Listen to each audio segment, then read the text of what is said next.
வவுனியா நகரிலிருந்து 18 கிலோமீட்டர் தொலைவில் அமைந்திருக்கின்ற 5 ஏக்கர் 9 பரப்பு நிலப்பரப்பை கொண்ட இந்த மாபெரும் காணி விற்பனைக்குள்ளது.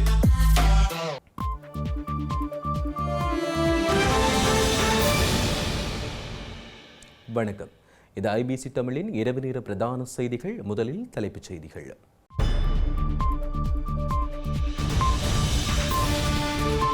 செம்மணிக்கு விரையும் மனித உரிமைகள் ஆணைக்குழு, தொடர் கலந்துரையாடல்களுக்கும் திட்டம். கல்வி சீர்திருத்தம் குறித்து யாழில் பிரதமர் கலந்துரையாடல், புதிய மாற்றங்கள் தொடர்பில் கருத்து. முதலமைச்சர் வேட்பாளராக போட்டியிடவுள்ள சுமந்திரன் கட்சியிடம் அனுமதி கோரவுள்ளதாகவும் தெரிவிப்பு. ஸ்ரீலங்கா நாடாளுமன்ற உறுப்பினர்களின் ஓய்வூதியம் நிறுத்தப்பட்டால் உயிரை மாய்ப்பேன், நந்தன குணத்திலக்க தெரிவிப்பு. தந்தையை உளவு பார்த்த ஒரே மகன் அன்புமணி, ராமதாஸ் பரபரப்பு குற்றச்சாட்டு.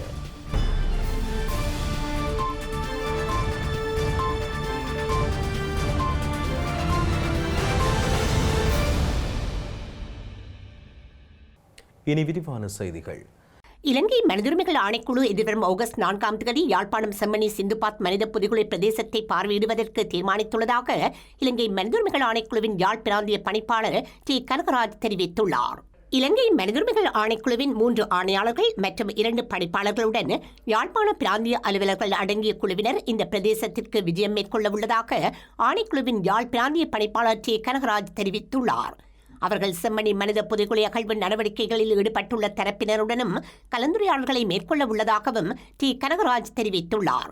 அத்துடன் காணாமற் போனோர் அலுவலக அதிகாரிகளுடனும் மனித உரிமைகளுக்கும் அபிவிருத்திகளுக்குமான நிலையத்தின் பிரதிநிதிகளுடனும் சந்திப்புகளை மேற்கொள்ள உள்ளனர் எனவும் அவர் குறிப்பிட்டுள்ளார். செம்மணி சித்துப்பாத்தி இந்து மயானத்தில் இனம் காணப்பட்ட மனித புதைக்குழியின் அகழ்வு பணிகளில் இதுவரை மீட்கப்பட்டுள்ள தடயப் பொருட்கள் பொதுமக்களால் அடையாளப்படுத்தப்படுமாக இருந்தால் அவற்றை அடிப்படையாக கொண்டு உண்மைகளை கண்டறிவதற்கான விசாரணைகளை கோர முடியும் என நாடாளுமன்ற உறுப்பினர் சிவஞானம் ஸ்ரீதரன் தெரிவித்துள்ளார். செம்மணியில் மீட்கப்பட்ட 80 தொகுதிகளின் பின்னணியில் உள்ள இனப்படுகொலை சம்பவங்களை உறுதிப்படுத்துவதற்கு அங்கு நடைபெற்று வரும் அகழ்வு பணிகளில் மீட்கப்பட்ட தடயப் பொருட்கள் உரியவர்களின் உறவினர்களால் அடையாளம் காட்டப்பட வேண்டும் என அவர் தெரிவித்துள்ளார். தடயப் பொருட்களை இனம் காட்ட வேண்டியதன் அவசியம் உணர்ந்து தங்களின் உறவுகளும் செம்மணியில் புதைக்கப்பட்டிருக்கலாம் என சந்தேகிக்கும் காணாமல் ஆக்கப்பட்டவர்களின் உறவினர்கள் எதிர்வரும் 5ஆம் தேதி சித்துப்பாத்தி இந்தி மாநிலத்துக்கு அருகில் காட்சிப்படுத்தப்படும் தடயப் பொருட்களை அடையாளம் காட்ட வருகை தந்து இனப்படுகொலைக்கான சர்வதேச விசாரணைக்கான கோரிக்கைக்கு வலி சேர்க்குமாறு அவர் கோரிக்கை விடுத்துள்ளார். இலங்கை தமிழரசு கட்சியின் அரசியல் குழு கூட்டம் யாழ்ப்பாணம் மாட்டின் வீதியில் உள்ள கட்சியின் தலைமை அலுவலகத்தில் கட்சியின் பதில் தலைவர் CVK சிவஞானம் தலைமையில் இன்றைய தினம் நடைபெற்றுள்ளது. இனப்பிரச்சினைக்கான தீர்வு தொடர்பான விடயங்களை கையாள என தமிழரசு கட்சியினால் தெரிவு செய்யப்பட்ட 7 பேர் கொண்ட குழுவும் ஒன்று கூடி பல்வேறு விடயங்கள் தொடர்பில் கலந்துரையாடியுள்ளன. இந்த கூட்டத்தில் வடக்கு கிழக்கு மாகாணங்களைச் சேர்ந்த கட்சியின் முக்கியஸ்தர்கள், நாடாளுமன்ற உறுப்பினர்கள் என பலரும் கலந்து கொண்டிருந்தனர். கட்சியின் பதில் தலைவர் CVK சிவஞானம், பதில் செயலாளர் MA சுமந்திரன், நாடாளுமன்ற உறுப்பினர்களான ஸ்ரீதரன், ரவிகரன், கோடீஸ்வரன், சத்தியலிங்கம், ஸ்ரீநேசன், ஸ்ரீநாத், முன்னாள் நாடாளுமன்ற உறுப்பினர் கலியரசன், கிழக்கு மாகாண முன்னாள் அமைச்சர் துரைராஜசிங்கம், முன்னாள் வடமாகாண சபை உறுப்பினர் கேசவன் சயந்தன் உள்ளிட்டோர் கலந்து கொண்டிருந்தனர். பிரதமரும் கல்வி அமைச்சருமான ஹன்னி அமரசூரிய தலைமையில் கல்வி சீர்திருத்தம் தொடர்பான தேசிய வேலை திட்டத்தின் 8வது அமர்வு வடக்கு மாகாணத்தில் இன்றைய தினம் இடம்பெற்றுள்ளது. இலங்கை கல்வி சீர்திருத்த ஆணைக்குழுவின் ஏற்பாட்டில் யாழ்ப்பாணம் கைதடியில் அமைந்துள்ள வடக்கு மாகாண செயலாளரின் அலுவலகத்தில் குறித்த கூட்டம் நடைபெற்றுள்ளது. 2026ஆம் ஆண்டு முதல் நாட்டின் கல்வி முறையில், குறிப்பாக பாடசாலை கல்வி முறையில் மாற்றத்தை கொண்டுவரும் முகமாக கல்வி சமூகத்தின் கருத்துக்களை பெற்றுக்கொள்ளும் வகையில் நடைபெறும் கலந்துரையாடல்களின் ஓர் அங்கமாகவே இந்த கலந்துரையாடலும் இடம்பெற்றமை குறிப்பிடத்தக்கது. மாகாண சபை தேர்தலில் முதலமைச்சர் வேட்பாளராக போட்டியிட உள்ளதாக இலங்கை தமிழரசு கட்சியின் பதில் பொதுச் செயலாளரும் ஜனாதிபதி சட்டத்தரணியுமான MA சுமந்திரன் தெரிவித்துள்ளார். கட்சியிடம் அதற்கான அனுமதியை கோருவேன் எனவும் அனுமதி கிடைத்தால் நிச்சயமாக போட்டியிடுவேன் எனவும் அவர் குறிப்பிட்டுள்ளார். முதல் மாநில தேர்தல் வரணுமே, அப்புறம் எப்படி போட்டு நாங்கள் போட்டிடுவோம். நாங்கள் ஒரு கட்சி, நாங்கள் அவர்களே சொல்கிற மாதிரி தனிப்பெருங்கட்சி, தனியாக போட்டியிட்டு கூட்டாக போட்டியிட்டதை விட சிறப்பாக வெற்றிகளும் பெற்றிருக்கிறோம். ஆனபடியால் நாங்கள் அதை எல்லாத்தையும் அனுசரித்து போட்டியிடுவோம். யாரும் வந்து எங்களோட சேர்ந்து கொள்ளுகிற போது ஒருவரை நாங்கள் நிராகரிக்க வேண்டிய தேவை இருக்காது. நாங்கள் ஒற்றுமைக்காக இந்த கட்சி அனைவரையும் அரவணைத்து செல்வதில் எந்த தயக்கமும் காட்டாது. நான் கட்சிகிட்ட கேட்பேன், அதை நான் பகிரங்கமாக சொல்லியிருக்கிறேன். நான் முன் வருவேன்னு சொல்லியிருக்கிறேன். நான் முன் வருவேன்னு சொன்னால் அதான் கட்சியில் தீர்மானம் இல்லையே. கட்சி தீர்மானிக்க வேணும். கட்சி அதை பற்றி ஒரு தீர்மானம் எடுக்கல. ஆனால் கட்சிகிட்ட நான் கேட்பேன். கட்சி அங்கீகரித்தால் நான் போட்டிடுவேன்.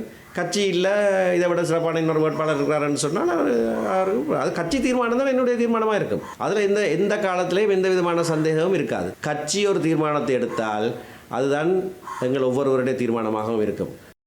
வடக்கு கிழக்கு மாகாணத்திற்கு மீளப் பெற முடியாத சமஷ்டி முறையிலான அதிகார பகிர்வை வலியுறுத்தி திருகோணமலை வெறுகல் பூநகர் பகுதியில் வடக்கு கிழக்கு ஒருங்கிணைப்பு குழு ஏற்பாட்டில் இன்றைய தினம் கவனஈர்ப்பு போராட்டம் ஒன்று முன்னெடுக்கப்பட்டது. தொடர்ச்சியாக 100 நாட்கள் வடக்கு கிழக்கில் உள்ள 8 மாவட்டங்களிலும் சுழற்சி முறையில் குறித்த கவனஈர்ப்பு போராட்டம் முன்னெடுக்கப்படுகின்றமை குறிப்பிடத்தக்கது. மக்களின் கோரிக்கைகள் சமஷ்டி முறையிலான அரசியல் தீர்வுகளை முன்வைத்த மக்களின் கோரிக்கைகள் முன்வைக்கப்பட்டன. அதன் அடிப்படையில் தொடர்ச்சியாக வடக்கு கிழக்கு மாகாணங்களுக்கு இங்கிருக்கும் மக்களுக்கான நிரந்தர அரசியல் தீர்வு என்பது சமஷ்டிக்குள்ளாகவே இருக்கின்றது என்பது மக்களின் அடிப்படை கோரிக்கையாக காணப்பட்டது. அதன் தொடர்ச்சியாகத்தான் ஒவ்வொரு வருடமும் 100 நாள் செயல்முனைவானது வேறு வடிவங்களில் செய்யப்பட்டிருந்தாலும் இந்த முறை வடக்கு கிழக்கில் உள்ள 8 மாவட்டங்களிலுமே சுழற்சி முறையில் மக்கள் திரளாக இணைந்து தங்களது கோரிக்கைகளை சமஷ்டி முறையிலான அரசியல் தீர்வே தங்களுக்கு தேவை என்பதை வலியுறுத்தும் விதமாக செய்து வருகின்றனர். அதன் அடிப்படையில் நாங்கள் அரசிடம் கோருவது இதுதான். எங்களுக்கு வடக்கு கிழக்கு பகுதி என்பது தனித்துவமான பிரதேசம். இங்கே அரசியல் தீர்வு என்பது சமஷ்டி முறையிலான தீர்வாக அமைய முடியும். நிறைய நாடுகளில் இலங்கையை விட சனத்தொகையில் அதிகமாகவும் குறைவாகவும் இருக்கிற நிறைய நாடுகள் சமஷ்டி முறையிலான ஆட்சியை மிகவும் வெற்றிகரமாக பின்பற்றி வருகின்றன. ஆனால் இலங்கையில் அதனை முன்னெடுப்பதற்கு அரசு இவ்வாறான தாமதத்தை ஏற்படுத்துவது ஏனென்று தெரியவில்லை. தொடர்ச்சியாக கடந்த 70-80 வருடங்களுக்கு மேலாக தமிழ் மக்கள் சமஷ்டி முறையிலான கோரிக்கையை முன்வைத்த போதிலும் ஒவ்வொரு முறையும் அரசு இந்த விடயங்களை தட்டி கழித்தே வருகின்றது. எனவே நாங்கள் ஆணித்தனமாகவும் உறுதியாகவும் மக்களின் குரல் நின்று கேட்பது இலங்கையின் இணைந்த வடக்கு கிழக்கு மாகாணங்களுக்கு மீளப்பெற முடியாத சமஷ்டி முறையிலான அரசியல் தீர்வே எங்களுக்கு இறுதி தீர்வென நாங்கள் முன்வைக்கிறோம். ஸ்ரீலங்கா நாடாளுமன்ற உறுப்பினர்களின் ஓய்வூதியம் நிறுத்தப்பட்டால் தான் உயிர் மாய்ப்பேன் என ஸ்ரீலங்காவின் முன்னாள் நாடாளுமன்ற உறுப்பினர் நந்தன குலதிலக்க தெரிவித்துள்ளார். முகநூல் பதிவொன்றில் அவர் இவ்வாறு குறிப்பிட்டுள்ளார். தனது நாடாளுமன்ற ஓய்வூதியத்திலிருந்து கிடைக்கும் 68,000 ரூபாவை கொண்டு வாழ்க்கையை நடத்தவே சிரமப்படுவதாக அவர் குறிப்பிட்டுள்ளார்.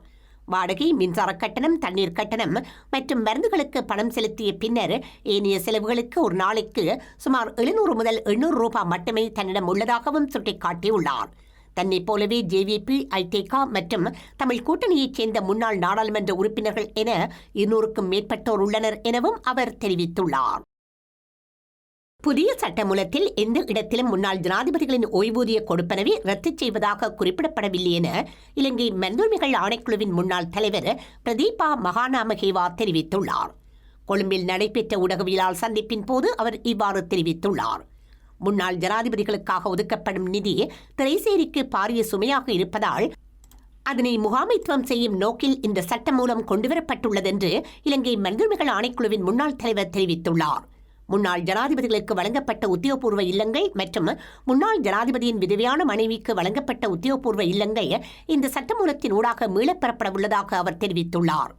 முன்னாள் ஜனாதிபதிகளின் உறுப்பினை ரத்து செய்யும் வகையில் பிரசுரிக்கப்பட்ட சட்டமூலத்தை இலங்கை பிரஜைகள் வரும் 14 நாட்களுக்குள் உயர் நீதிமன்றத்தில் சவாலுக்குட்படுத்த முடியும் என சுட்டிக்காட்டினார். 1986 சட்டத்தின் பிரகாரம் வழங்கப்பட்ட உத்தியோகபூர்வ இல்லங்கள், வாகனங்கள் உள்ளிட்ட சிறப்பு சலுகைகள் மாத்திரமே ரத்து செய்யப்பட உள்ளன.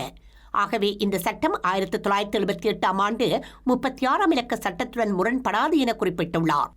1986 ஆண்டின் 4 இலக்க ரத்து சட்டம் மூலம் நிறைவேற்றப்பட்டால் முன்னாள் ஜனாதிபதிகள் உத்தியோகபூர்வ அரசு இல்லங்களிலிருந்து உடனடியாக வெளியேற வேண்டும் எனவும் அத்துடன் அரசு வாகனங்களை மீள கையளிக்க வேண்டும் எனவும் அவர் மேலும் தெரிவித்துள்ளார். தகவல் அறியும் உரிமைகளுக்கான ஆணைக்குழு தலைவரின் பதவி நீண்ட காலமாக நிரப்பப்படாமல் இருப்பது குறித்து சபாநாயகருக்கு இலங்கை சட்டத்தணிகள் சங்கம் நினைவூட்டலை அனுப்பியுள்ளது. இந்த விடயத்தை தீவிரமாக கருத்தில் கொண்டு தகவல் அறியும் உரிமைகளுக்கான ஆணைக்குழுவுக்கு முழுமையாக செயற்பட தேவையான தலைவர் ஒருவரை பரிந்துரைக்குமாறு அந்த கடிதத்தில் வலியுறுத்தப்பட்டுள்ளது. அத்துடன் அரசியலமைப்பு பேரவையின் மீது பொதுமக்களின் நம்பிக்கையை கவனத்திற்கொண்டு இந்த விடயம் கையாளப்பட வேண்டுமென்றும் சட்டத்தரணிகள் சங்கம் கோரியுள்ளது. ஓய்வு பெற்ற உயர் நீதிமன்ற நீதியரசர் உபாலி அபேரத்ன இவ்வருட ஆரம்பத்தில் பதவி விலகியதில் இருந்து இதுவரை அந்த பதவியை நிரப்ப எந்த நியமனமும் செய்யப்படவில்லை. எனவே தலைவர் இல்லாத நிலையில் ஆணைக்குழுவின் செயற்பாடுகள் கடினமாகியுள்ளதாக சட்டத்தரணிகள் சங்கம் சுட்டிக்காட்டியுள்ளது. வேலணை பிரதேச சபையின் முறையான அனுமதி பெறாது குழாய் கிணறுகள் அமைப்பது முற்றாக தடை செய்யப்பட்டுள்ளதாகவும் விதிமுறைகளை மீறி செயற்படுபவர்களுக்கு எதிராக சட்ட நடவடிக்கை எடுக்கப்படும் எனவும் வேலணை பிரதேச சபை அறிவித்துள்ளது. இதுகுறித்து பிரதேச சபையின் தவிசாளர் அசோக் குமாரின் கையொப்பத்துடன் விடுக்கப்பட்டுள்ள சுற்றறிக்கையில் இவ்வாறு தெரிவிக்கப்பட்டுள்ளது. வேலணை பிரதேச சபைக்குட்பட்ட இடங்களில் அண்மை காலமாக எந்தவிதமான அனுமதியும் பெறப்படாது அதிகளவான குழாய் கிணறுகள் அமைக்கப்பட்டு வருவதால் வேலணையில் காணப்படும் சொற்பமான நன்னீர் கிணறுகளும் வெகு விரைவில் பாதிப்படைவதாகவும் குறித்த கடிதத்தில் குறிப்பிடப்பட்டுள்ளது. அதன் அடிப்படையில் குழாய் கிணறுகளை அமைக்க உத்தேசித்துள்ளவர்கள் பிரதேச சபையினூடாக தேசிய நீர்வளங்கள் வடிகாலமைப்பு சபைக்கு விண்ணப்பித்து அவர்களது சிபார்சிற்கு அமைவாக பிரதேச சபையின் அனுமதியினை பெற்றுக்கொள்வது கட்டாயமானதாக குறிப்பிடப்பட்டுள்ளது. பாமக பொதுக்குழுவுக்கு அதன் நிறுவனர் ராமதாசுக்கு அன்புமணி அழைப்பு விடுத்திருந்ததாக தகவல் வெளியாகியிருந்தது. இந்த நிலையில் அன்புமணி அறிவித்துள்ள பொதுக்குழு கட்சி விதிகளுக்கு எதிரானது என ராமதாஸ் குறிப்பிட்டுள்ளார். அன்புமணி கூட்டியுள்ள பொதுக்குழு செல்லாது எனவும் 15 நாட்களுக்கு முன்னர் பொதுக்குழு உறுப்பினர்களுக்கு அறிவிப்பு கொடுக்க வேண்டும் எனவும் குறிப்பிட்டுள்ளார். தந்தையை உளவு பார்த்த ஒரே மகன் அன்புமணிதான் எனவும் ராமதாஸ் சுட்டிக்காட்டியுள்ளார். அத்துடன் தனது இல்லத்தில் ஒட்டுக்கேட்பு கருவி வைத்தது அன்புமணியே எனவும் குற்றம் சாட்டியுள்ளார். செய்திகளின் நிறைவாக இனி மீண்டும் தலைப்புச் செய்திகள்.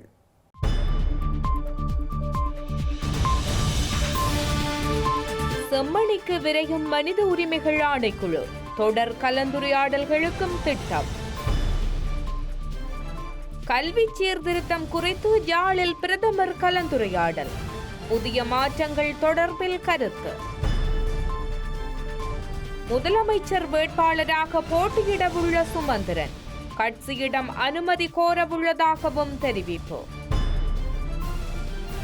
ஸ்ரீலங்கா நாடாளுமன்ற உறுப்பினர்களின் ஓய்வூதியம் நிறுத்தப்பட்டால் உயிரை மாய்ப்பேன், நந்தன குணத்திலக்க தெரிவிப்பு. தந்தையை உளவு பார்த்த ஒரே மகன் அன்புமணி, ராமதாஸ் பரபரப்பு குற்றச்சாட்டு.